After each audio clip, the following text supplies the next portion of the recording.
Today's topic is the challenge and opportunity of home performance marketing. Billy Green is presenting this webinar on behalf of the Energy Network. The Energy Network is a local government organization created by the CPUC that provides resources and assistance to homeowners, businesses, public agencies planning energy efficiency upgrades serving the Southern California region.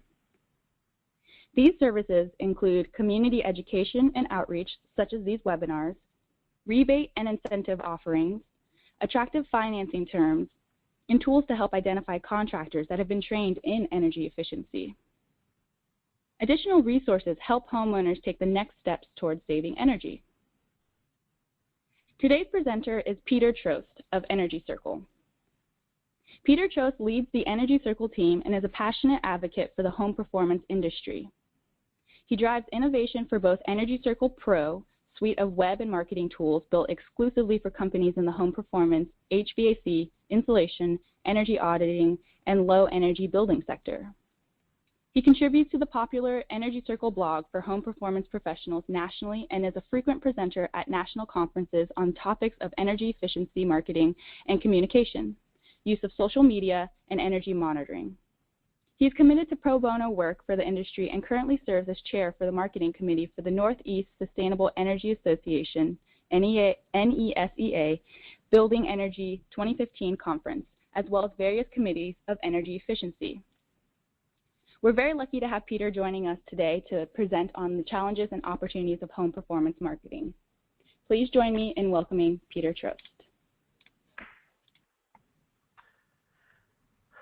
Great, thank you, Leela.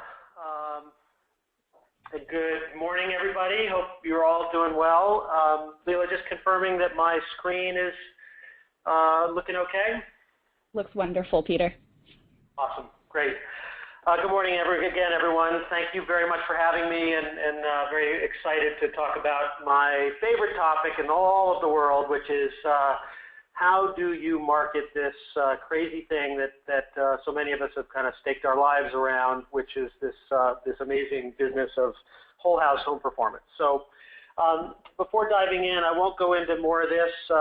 Leela talked a little bit about me and my bio. Would love to connect with any of you if we're not already connected on LinkedIn or whatever social media platform is your preference, and you can find me at most places either at Peter Troast or at Energy Circle. I think the most important thing to say at the outset of this is the kind of to provide the credentials by which I can talk about this topic today is that we serve about 330 home performance businesses across the country. When I say home performance, I mean that term in the broadest sense: builders, architects, auditors and raters, home performance contractors, HVAC, insulators, etc. Anyone who's really in the business of the performance of buildings. We cover the most of the country. Only Hawaii we don't necessarily work in. As a result of that, we have a pretty significant data set of millions of web visitors, thousands of leads. I'll be talking more about this, but about 12,000 specific search queries that we are monitoring on a regular basis related to home performance within Google. Lots and lots of experiments. At the end of the day, the thing that I think is my most proud accomplishment is that I think we have partnered. If I look at the home performance work done by the companies that we work with over the course of about 4 or 5 years, we think the number is now in north of $560 million. So that's what drives us. So the agenda that I had for today is to talk about this marketing magic and challenge too of home performance. Secondly, to touch on this what I call the Holy Grail, which is when we can get set up properly and win organic search, meaning that natural search that's coming into search engines and then coming through to your websites. That is the Holy Grail. However, we will also have to talk about some paid advertising opportunities, particularly Google paid search, as well as this new opportunity in social search as social, and particularly Facebook, has gotten more paid. And then finally, I just want to touch on a very kind of, in some ways, uniquely California issue, which is the incredible dominance of Yelp as the sort of leading sort of third-party review site. So that's the agenda. Before I dive in, as Leela said, I'm quite happy to take questions as we go. So don't feel like you have to wait till the end. I love the dialogue, and if if something is burning as I'm talking, please please feel free to to raise your hand and chat that question into the box. So the reason that I say that there is both magic and a challenge in home performance is for a couple of reasons. Most of us know, we've made this sort of choice in our lives and our careers and our companies and to embrace this concept of whole house home performance. And what makes it challenging, as all of us know, is that there aren't very many people out in the world who are out there purchasing whole house home performance. Most people don't know what it is, homeowners. They don't know the benefits of it. They don't think of a house as a system. And so oftentimes the entry point into our universe by a typical homeowner is not, I want the whole house thing. It's, I think I have a problem with my windows, or I think I have a problem with my insulation, or my air conditioner is broken and it just needs to get fixed. So that's sort of the challenge side of it. But the amazing thing, and what I hope I'll demonstrate to you here with some real data, is that when you can serve the breadth of that whole house opportunity, all of the things that encompass the kinds of things that whole house focused contractors are able to solve, the universe of entry points into your world is dramatically increased. And so that's kind of the notion that I'm trying to talk about here with, it's a real challenge, not a ton of demand for the thing that we're selling, but a real opportunity because we can cast a very wide net in terms of bringing people in. Some of the data that I'm going to be talking about here is about 12,000, a data set of about 12,000 real search queries that come from our management of a wide variety of Google AdWords campaigns, paid search campaigns, including BPI, by the way, that gives us a sort of what I think is probably the best data set out there in terms of our industry. So it may not be big data, it might be medium data, but it's pretty decent size. The other thing is that we live and breathe sort of what's going on in Google search, and what the beauty of search is that it is essentially a focus group that is running 24 hours a day, 7 days a week, all year long, of the kinds of things that are going through people's minds as they sit down to look at Google search. And what we're seeing here is what's called Google Suggest, and you all have seen this 100 times. You start to type something in, my home is to, and you get what the top searches are in those things. It's pretty interesting here: dry, cold, dusty, humid. This one I thought was really funny. My house needs, and lo and behold, what is second to a makeover is my house needs insulation. This is sort of interesting, and I think very typical of many homeowners to self-diagnose what is wrong with their house, and that is a reality of how people come into our world. One of the things you can do, this is a little trick, by the way, is you put an underscore in front of the search term, it'll give you a wild card. And so I did underscore spray foam, and you get a sense here of, all right, well, not surprisingly, people are looking at spray foam insulation, but the second thing is spray foam cost. And so, that tells you something about what's going on in the mindset of people. How much does that type of insulation cost? Here's another one, with using that wildcard concept, best blank insulation, and attic comes up first. We kind of typically know that to be the case, but fascinating to me to see that loft insulation is second, and home insulation and wall, and so on and so forth. So really interesting data to come from this kind of searching, just to, again, think of it as like a focus group that's constantly running about what people are thinking about. The other major set of data that we need to look at is how much volume is there for various search terms that are in our universe. And of course, we always like to start thinking about this diagnostic phase, call it the energy audit, the energy assessment, whatever you want to refer to it as. What you see here is some interesting data from the standpoint of the variations that you see based on fairly small changes in the term that we might be looking at. For example, if you look at, you just look at energy audit at about 60,000 searches a month. That's what these numbers are, and they're all U.S. by the way. It's not super easy in Google to parachute into just Southern California, for example. But look at the distinction between auditor at 49,000 searches and energy audit at 60,000 and energy assessment. I know in California, there's been a pretty big effort to try to shift people's thinking over to the term assessment, but the reality is, at least on a 49-state basis or across the entire country, audit continues to be the term that wins in terms of volume. One of the huge challenges that we as an industry have is that there is no unanimity on what we call the work. Obviously, many of us like the term home performance, and I'm personally an advocate of that term, home performance.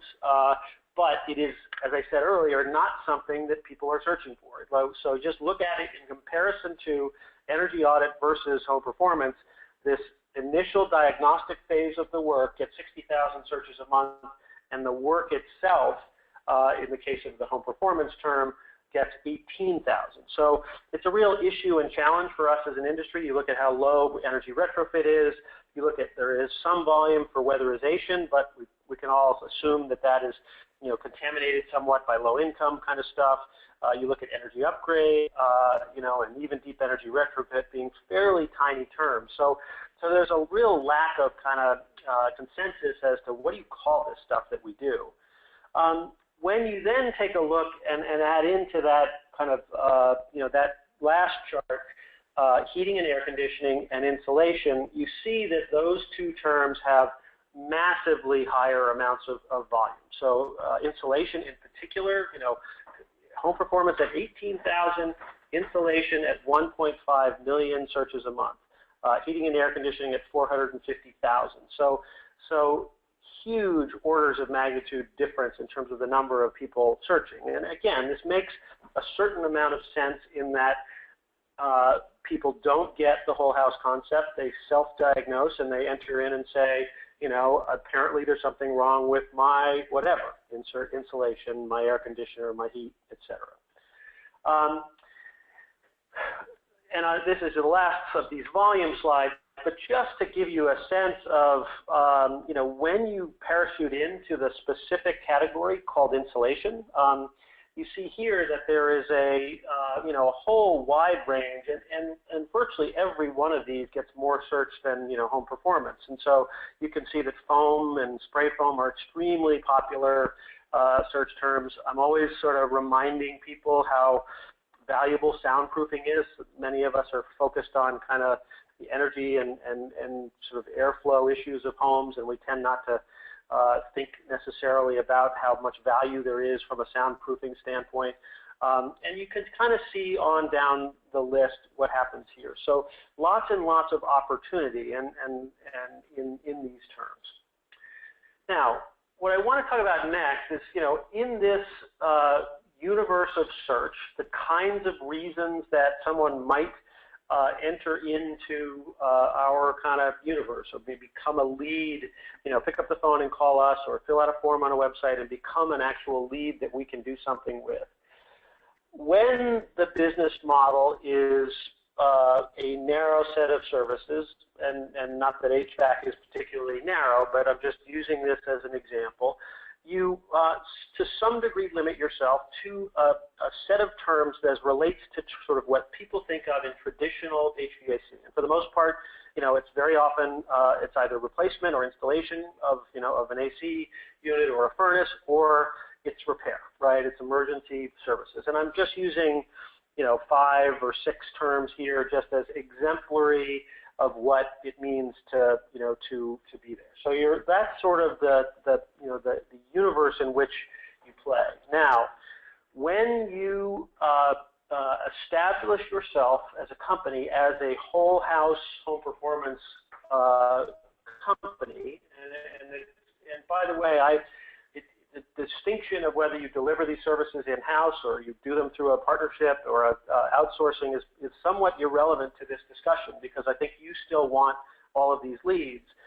When you have that whole house capacity, you then open up the universe to a much larger group of terms. And again, these are a fraction. Remember, I'm taking this out of a data set that's about 12,000 specific search terms that people actually sit down and type into Google, not what we guess they type in, but actual search queries that are typed in. And so when you think about this, one way to sort of group the categories of search terms is in these four sort of buckets. So we talked about HVAC and the various mechanical related terms. What I call home performance includes all of the insulation terms and all of the energy audit related terms. We believe pretty strongly, and I'll show you why in just a second, that it's important to make a distinction between the terms that we call in the program bucket. So people are looking for energy upgrade rebates, people are talking generally about kind of home energy efficiency and so forth, that kind of stuff. And then lastly, problems. And you noticed when we were doing the Google Suggest thing, and what is a phenomenon that's happening in search these days because of the use of mobile devices and and Siri and various other kind of things that we talk to inside of our phones, is that search is getting more conversational. It tends to be a little bit more why is my kid sick, or does my house have mold, or whatever it kind of may be. So there is a growing, it's smaller, but it's a growing category which we call the sort of problems. Now, as I said, we group these together to try to get some sort of global learnings, and this is a little bit high level for purposes of today's webinar, but I wanted to share some of this, of what we've learned from some of this stuff, because I think it's pretty instructive. So the first thing we can look at when we look at that data set is the click-through rate. And what click-through rate means is the ad, in this case a search ad, was shown a certain number of times. That's called an impression, and then it was clicked upon essentially a certain number of times. So click-through rate is impressions divided by clicks. And what you see here, it's pretty interesting, is that the lowest of all of the three major categories, just south of 4%, is the HVAC and mechanical terms. So lower click-through rate, pretty amazingly high click-through rate for the rebates and the programs, right? So people are interested in those things, and so that's got a click-through rate of maybe 8.4%. The home performance terms, not quite double HVAC, but all, again, home performance is audit and insulation, all those terms, north of a 6% click-through rate. These are pretty impressive numbers in the general standards. So kind of interesting, an indicator of people's interest in something. What we most often want to focus on, and this is one of the metrics in terms of our business performance on the web that matters the most to our companies, is conversion, meaning of the traffic that you were able to get to your website, how many of those converted to a lead, either because they filled out a form or they used a telephone call that we were able to track. And so here you see this remarkable distinction, whereas the home performance conversion rate at 8.1% on average is a substantially higher number than either the rebates and 4x the conversion rate on the HVAC. Now, you could attribute this to competition, tons of competition in HVAC, and the uniqueness of people who are in the home performance thing. There's lots of ways to sort of look at this data, but proven fact that those home performance terms tend to convert on a better basis than the others. And then, of course, finally, we want to know how much does this stuff cost, right? Because if what we're talking about here is what Google would charge you if someone clicked on that ad, this gets to the value of those search terms. And so what obviously stands out most on this particular page is the fact that the HVAC terms are so expensive. $7 just for a click, right? That's not, you've got a lot of work to do before you convert that person to a job, and you already paid $7 just to get that click. So home performance is a substantially lower cost, lower than $5 in average, and then the rebate and program stuff tends to be very inexpensive, $1.84 in this particular data set. So when you combine all these things together, you look at the better conversion rates, you look at the lower costs, it really does sort of round out the business case for why the whole house model tends to be a very powerful thing from the standpoint of going to market.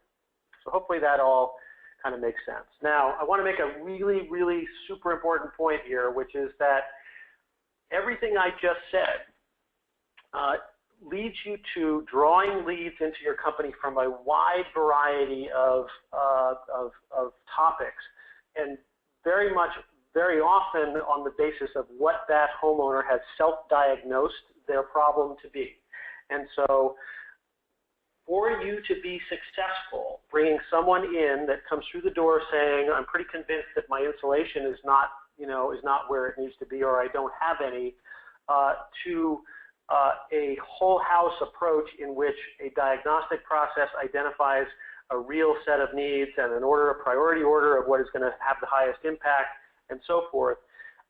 That process, that internal process in your company that is partially marketing and partially sales, is vital to your success as a home performance company. We've seen lots of examples where we have poured leads into a company that might, for example, be around insulation, and if they aren't equipped to convert that sort of low-end insulation lead into a bigger picture, broader perspective opportunity, let's find out if it really is in your insulation, those tend not to be great leads, right? Somebody's just coming through on a low-end insulation job, for example. So this is a huge point and a very, critical success factor in how home performance works. You have to be successful at getting people to sort of open their minds a little bit, show them that you have a diagnostic approach to how you go about this.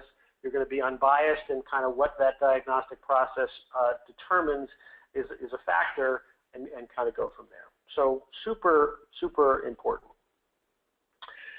So let's go from here to talking a little bit about what I think of as the Holy Grail, which is this opportunity to kind of win in organic search. And all of you have heard this term, search engine optimization. If you've got a website, you probably get 2 or 3 calls a week from various hucksters who are claiming that they're going to move you right to the top of, guaranteed to the top of search. This is my way of kind of simplifying what is really going on in search. Think of it like a 3-legged stool: context, authority, and then social signals. And what we mean by each of these things is context is simply and purely, do you have content on your website that matches up with the things that people search for? So part of the reason I went through the exercise of showing you some of those volumes is to make this point, which is if you believe that energy audit is a larger search term than energy assessment, and your website is all optimized for the term energy assessment, you may be losing some of that traffic, because if Google can't make a match between someone searching for energy audit and energy audit content on your website, you're not even on the playing field. You won't get that context link, and you won't kind of be there. The second major sort of leg of the table or leg of the stool is what we call authority, and think of it as a trust factor that a search engine applies to your website. And of course, it's not a human being doing this; it's an algorithm, right? So the major factor still these days going into this concept of authority is the number of websites that link into you from the exterior. So other websites linking to you, and this is the oldest sort of concept behind what the Google guys did at Stanford in terms of their PhD research, which is to say that the use of links is essentially a form of a vote in your favor. And so the more authoritative and better and higher quality those links are coming into you, the more juice they pass through to you. And so that's authority. And then the last leg is kind of a new thing. That's why I've colored it orange instead of the other colors, is the way that the search engine kind of confirms that you are a legitimate company, and they are increasingly looking for social signals. So presence of your company throughout various directories, throughout social media, throughout kind of local things that prove the fact that you're not, your website wasn't created by a bunch of hack developers in the Ukraine overnight, last night because they knew how to game this whole system. So that's a kind of a simple way to sort of think about how search really works. So context authority, social signals. What is universally true, and we see this in the data constantly, is that Google loves content. And Google loves content in the form of long pages. So we find that, and this is somewhat confounding to think about, is that a long descriptive page that really goes through all the phases of an energy audit, for example, and talks about combustion safety and blower door testing and duct testing and on down the list, and really does a good job. Those longer pages tend to perform better. Now, you have to, before you sort of run out and kind of triple the size of all your pages, remember that there are human beings in addition to search robots that are looking at that content, and so you've got a structure for both. So first and foremost, you've got to have a base level of content. Secondly, Google really these days loves freshness. And freshness means how often and with what regularity is your content being kept up to date on your site. And so this freshness factor has become really, really huge. And people who can figure out a process on their website to keep something new going, whether it's whatever it is, it can go up the rankings in paid search, and I'll show you some of that. In organic search in a big way. This is a company on the East Coast, and this is an example in real data, Google Analytics data, of 1 year of a consistent, steady pace of new traffic. And the payoff for this was they grew organic visits to their site from about 54 visits a month to over 1,000, 1,075. And most importantly, if you look at the red arrow in the lower red circle, in the lower right, about a 7% conversion rate. So over the course of this year, 595 leads, those were called goal completions that we track in Google Analytics, from organic search, meaning traffic that is coming into your site. People are searching, they're finding your listings in the search rankings, they're clicking on your stuff, they're coming through and getting and converting to a lead. It's a misnomer to say that this is free. You're not paying Google for it, so in that sense it is free, but effort obviously went into this. They did something new kind of every week, and to be perfectly honest, we worked with them on this. It wasn't all that strategic, but they did keep up that pace of something new, something fresh, on a generally speaking, on a weekly basis.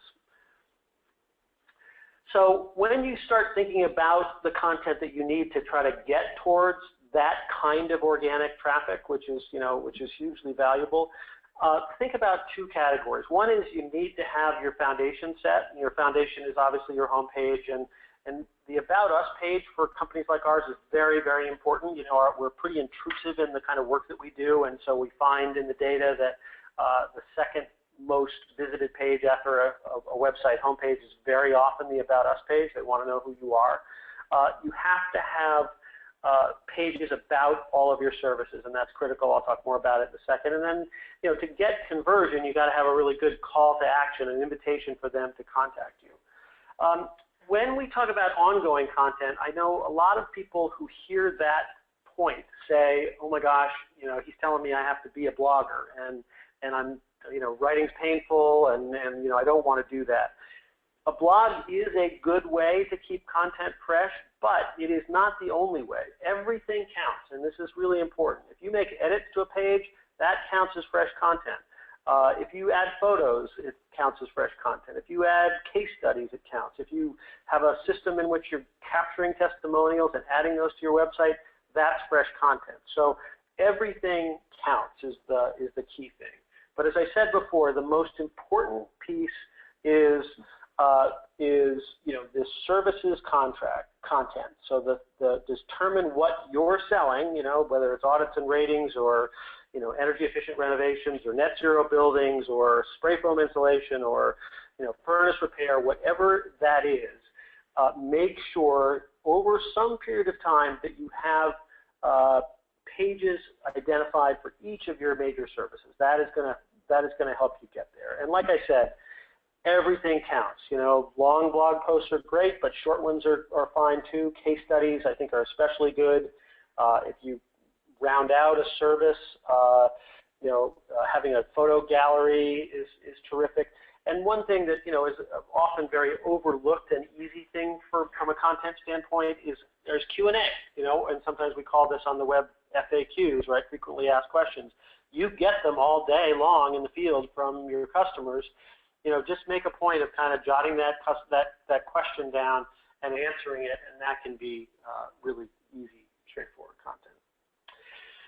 So let's go next to the other form of kind of, of online digital advertising, and now we're talking about stuff that we have to pay for. And most of us have seen and frequently look at the search results, and I certainly spend a lot of time on them. Just to be clear about what we're talking about, everything in this kind of reddish, pinkish color is what is known as Google paid. So these are Google AdWords, and it's important to say, just look at the percentage of real estate of that page that is made up of paid search ads. It's increasingly dominant. It is to this day, the far and away the dominant form of Google revenue, and it's not going away. We then, and this is where the configurations of different searches change all the time. You might have like 3 listings of organic, and you'll happen to notice in this one, although this is a search term for Baltimore, Maryland, that what's coming up in the 3 organic listings is all Better Business Bureau. And then below that, in the bluish color, you have what is called Google Local, meaning that Google has identified the search term spray foam contractor Baltimore as a local search, meaning someone's looking for that service locally, and they queue up this what's called a local pack, which often in a 7, as you see here, a 7-pack. And that is generated by the combination of your website and your Google Plus page. So your Google Plus page is super important. We'll talk about that in a minute, a little bit more. So again, that's what we're talking about. And the way paid search works, or pay-per-click marketing works, is on a bid basis. So the person at the very top is paying the most, and this is a search term energy audit, and that person might be paying like $3.64. These are pretty realistic numbers, by the way. The second person might be $3.20 and on down the list. And so if you see like over on the right, that person in position 4, might be at $2.17, a fairly kind of rapid fall off. And so what we're looking for is that point of optimization between not paying too much and yet still getting the conversions and clicks that we're hoping to get. This is a very powerful form of marketing for home performance companies. This is, again, another different company, but also on the East Coast. And you can see here that over the course of 1 month, a conversion rate of north of 10%, 116 leads that came in over 1 month in October from paid search. So it's a powerful thing. I know a lot of folks tell me that they look at that and said, hey, I never click on those ads. Nobody ever does. One of the things that we're finding is that people who click on ads have more buying intent. They're out to purchase something, they're looking for something, and they're therefore they don't mind clicking on an ad. The other thing that is a factor in this decision about whether you should be in the paid search is that Google has dramatically limited our visibility of the organic search terms that are driving traffic to our site. The reason for this is that more and more searches are happening on a secure browser, and when that is a secure browser, Google doesn't pass through the keyword. So this is a very typical example where 88% of all of the organic traffic, 733 visits to this particular website, have the keyword is not provided. We don't know what it is, so we have to guess. And so one of the reasons to be in paid search is that there's no hiding. Google will show you 100% of not only what people are clicking on, but also you'll know what people are converting on, because sometimes those are very different numbers. I want to talk about paid social as well, and particularly Facebook. Most of you know, I think by now, that you've probably put some effort into going out and getting a fair number of likes to your Facebook page. Facebook is massively throttling the number of your likes that your content actually goes to. So this was, even this was sort of late October, where the average reach of content on a Facebook page was declined from 12% down to 6%, and it's even getting worse. And so you've maybe put a big effort into this. Maybe if you're really good, you've got 500 likes or something to your Facebook page. Most likely, you're lucky if you're getting access to maybe 20 to maybe 50 of those people at any given time. Now, the cynical way to look at this is they're just trying to sell us advertising. That is true. The not so cynical is that there's a real opportunity here. There are all kinds of very cool ad units that you can purchase, and you can do this on a do-it-yourself basis. I mean, these are easy to go do. Most often, we're looking at the two top ones here: send people to your website or increase conversions on your website. And what's stunning about the advertising opportunity in Facebook is how incredible the targeting can get. And so this is just a quick example here in my neighborhood. 5 zip codes that are kind of high-end zip codes in our sort of suburban Portland, Maine. These are people who are 25 years and older. They like charity and causes, including environmentalism, family, home improvement, sustainability, graduated from college, are parents, married or engaged, it goes down the list, own homes, have a net worth over a certain amount, and you get down to, in this case, 1,200 people that fit this criteria in this, very, very targeted geography. It's amazing. You can target inside of Facebook on the basis of interests, and these are some real examples that we have found. Believe it or not, you can target people who are interested in the ASHRAE handbook. You can target people who are, somehow expressed an interest in SEER, in mold growth, in SIPs, in HRVs. I mean, it's pretty stunning. On a behavioral basis, you get a sense here of how long they've been in residence. Are they a recent home buyer or a new mover? That critical point we all know when most people put more money into the renovation of their home. You want to look at old school, you can target people who have AOL email addresses. You can target people who pay for their things primarily in cash and watch home improvement shows. And then finally, you've got all this demographic information, expectant parents. Contractor recently told me that nothing better than a woman who is about to have their first child and their willingness to spend to get that nest in order. So believe it or not, creepy as it may sound, you can target expectant women inside of Facebook, and various political kinds of things on liberal and conservative, and what year the home was built, and the home value, and liquid assets and net worth. So it's mind-blowing, and it's kind of stunningly cool how well you can do that. It's important to say that visual content is really the big performer on Facebook. It's all about the photos. They get 93% more engagement and more likes and everything. It's shorter is better. You have to be careful about being overly promotional because it is Facebook and it's sort of it's lighthearted. And your expectation, I think, if you're going to try this, is awareness first. It's really about kind of building awareness, and conversion as a sort of a secondary goal. Just a little bit of sort of some ads that have worked pretty well. Not super relevant to you guys in Southern California, but here in the East Coast, we still heat with oil.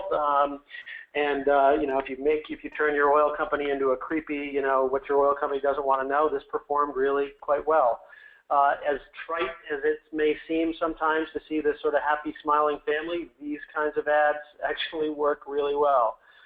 you can be a little bit funny. You know, I think that's the nature of Facebook is lighthearted and sort of, you know, humorous and, you know, is your home too hot, you know, kind of a funny image. And again, you know, especially in California, you know, all of you are dealing with, you know, a very aggressive solar market, and you know, this campaign came in right after some major big solar companies had been really super aggressively going door to door, and this actually performed, you know, pretty well. Kind of the, you know, too much of a good thing. All right, so now let me shift over to this sort of third-party review issue. And you know, what I'm kind of working my way down here is major drivers of traffic, right? So we kind of started with organic. We're starting, you know, we talked about PPC, and in California in particular, for companies that have their Yelp situation under control, Yelp is a major source of traffic. In some cases, I've seen companies whose entire, you know, web traffic from a real financial standpoint is driven from Yelp. It is, as I said, unique in California, and is constantly changing, but we constantly see that Yelp comes up very, very high for search terms in our world. Energy Auditor Concord, California, Yelp is first. Furnace Repair San Mateo, Yelp is first, second, and third organic. Insulation Contractor San Jose, in this case there's no organic listings below the local pack, but it's Yelp, and Yelp, you know, 1, 2, and 3 organic. You know, and it's not universally true. You know, here's an example of Insulation Contractor Napa, where Yellow Pages and Home Advisor and Better Business Bureau and Angie's List come up. So I don't want to create the impression that it's 100% Yelp, but Yelp is very, very dominant. And do the searches in your own area to find out, you know, what's happening. It's important to say that, you know, word of mouth always has been, always will be the thing that is the most important thing to most of our businesses. You know, good leads that come from word of mouth are the cheapest ones we'll ever get. And a way to think about these review sites is it's word of mouth on steroids, right? This is not just Agatha across the fence to her neighbor. This is now Agatha with a mouthpiece out to the broader world and reviews that she's going to post that are not there. So I always want to say that quality is the best strategy for reviews. It is increasingly difficult and dangerous to try to game these systems. You know, you get caught and you get blackballed and it's really bad. So do great work, you know, first, but then have a process. And what's kind of unbelievable, frankly, is that Yelp's official rules say do not ask for reviews, and so you're not supposed to ask for them. So as you're thinking about it, you know, and how to tackle Yelp for yourself, first of all, do some of those searches that I described for your own services, you know, in your area, and find out how prominent Yelp is. If it's coming up high, chances are a lot of people are going there and there. You'll have to recognize that you will get unsolicited reviews. I know at least one contractor up in the Bay Area that has more than 150 and is rarely ever asked for one. It's just sort of what people do in certain places. I think the truth of the matter is that if there is any review platform out there where people tend to be a little crankier than others and where you might get a negative review, Yelp is that place. And the other thing, and probably you've all experienced this and want to just tear your hair out, is that a lot of reviews in Yelp get filtered, meaning they are not counted towards, you know, it's a positive review, it's a real customer, and it doesn't get counted towards your average. The major cause of why reviews get filtered in Yelp is because people are brand new to Yelp. If they've only been on there once to leave you a review, if they don't have a profile, if they have no friends on Yelp, you know, they've done 1 or 2 reviews, chances are you may get filtered. Now, as much as I wanted this to be about Yelp and how critical that is, it's also super important to say that Google Plus reviews, at least until you get past 5 of them, are super important. When you get to 5, you'll see that the The stars will start to show, as they are in this case, both in the in the brand search results that you see on the left and in the knowledge panel that you see on the right.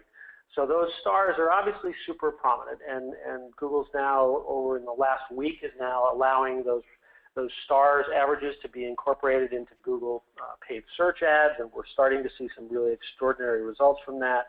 So don't let kind of Google fall off the priority. As I look at Southern California and I look at sort of where the priorities are, I think you've got to get that Google stuff first. Second would be Yelp. And then third, I have a tie between Angie's List and Facebook. Angie's List because it's so relevant, obviously, to our universe, and Facebook because it is the new and emerging factor in reviews that is a little bit of the Wild West. It's hard to, it's hard to moderate them. It's not clear how you make them go away. It's just sort of anything goes, and so it's a little scary, and therefore I think you should be paying attention to it. And then finally, the reason I put City Search on the list is because City Search is a feeder for 15 other review websites. So that's one Peter's opinion about what might be there. So finally, just to summarize this review section, the last thing in the world you want is to put a lot of effort in and have that those reviews not show up. And so the avoidance of filtering, number one, have a regular review pace. This is what Google calls velocity. If you listen to me today and sort of rush off next week and crank out 5 reviews, and that's a big change in your pace, that could be an event, a flagging event for filtering.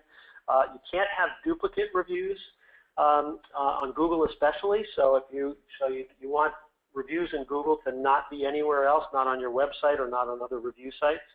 On Yelp, you need to sort of hunt for those veterans, those people who are more accustomed to Yelp. You give people a choice as to where to review you. Often they'll self-select what they tend to use, and so that's one way to get people who are Yelp veterans. And then lastly, don't ever incentivize or pay for them ever, because they are cracking down hard on this, and it's a long road home after you've been penalized for something like that. So let me stop there, Leela, and thanks everyone for kind of hanging in for a while, but would love to see if there are any questions or comments, or anybody wants to tell me I was full of it. Love to have some discussion. No one's quite saying that you're full of it, Peter, although some people are saying this is a great presentation thus far. You did mention this a little bit, but if you could expand. Since Yelp is so dominant, does Angie's List have much impact on home performance contractor advertising? Yeah, it's a great question, and I think it's a hard one to answer on a uniform basis, because the reality is that Angie's Lists, as you know, Angie's List works on a membership basis, and so meaning the homeowner has to pay a small fee to be a member, and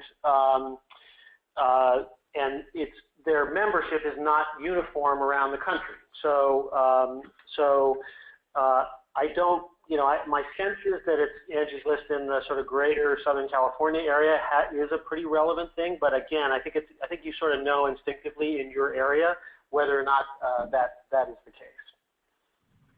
Great. Great. And then a few people have asked this, and I believe I mentioned it earlier, but I'll just say it again. We are going to send out the recording of this presentation to all those who have attended the webinar, in addition to a PDF version of the slide deck for you guys.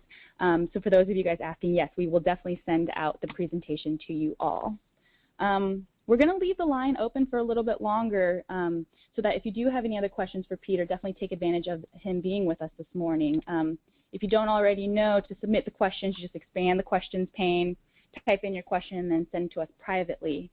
It doesn't look like anyone else has any questions, so I'm going to move forward with letting you guys know about a few upcoming trainings that we have. So if you are in the Southern California area in Hawthorne, we're going to be hosting a few trainings, home performance sales trainings, on September 15th from 8 a.m. to 5 p.m., in addition to a follow-up training on October 22nd from 8 a.m. to 5 p.m. You can register for those trainings by visiting the webpage here or going to salestrainingHawthorne.eventbrite.com. It'll also provide a little bit more information on what the logistics are for that day in case you want to read about that. I'm going to see if there's any other questions, Peter, while we have you on here. Doesn't look like it at the moment. Such a great presentation. I want to say thank you to Peter for joining us today, providing really good insight on how to increase your website traffic and also the challenges and opportunities of home performance marketing. I have Peter's contact information up on the presentation right now, so in case you do have any follow-up for him after this, please feel free to give him a call, 207-847-3644, or email him at peter@energycircle.com. As always, there are always educational events such as workshops, webinars, and trainings for you to learn more about energy resource-efficient upgrades. Thank you, Peter, for joining us, and thank you everyone in the audience for taking an hour out of your day to come and learn about the challenges and opportunity of home performance marketing. We will see you next time. Thank you, Peter. Thanks a lot, Leila. Good afternoon, everybody.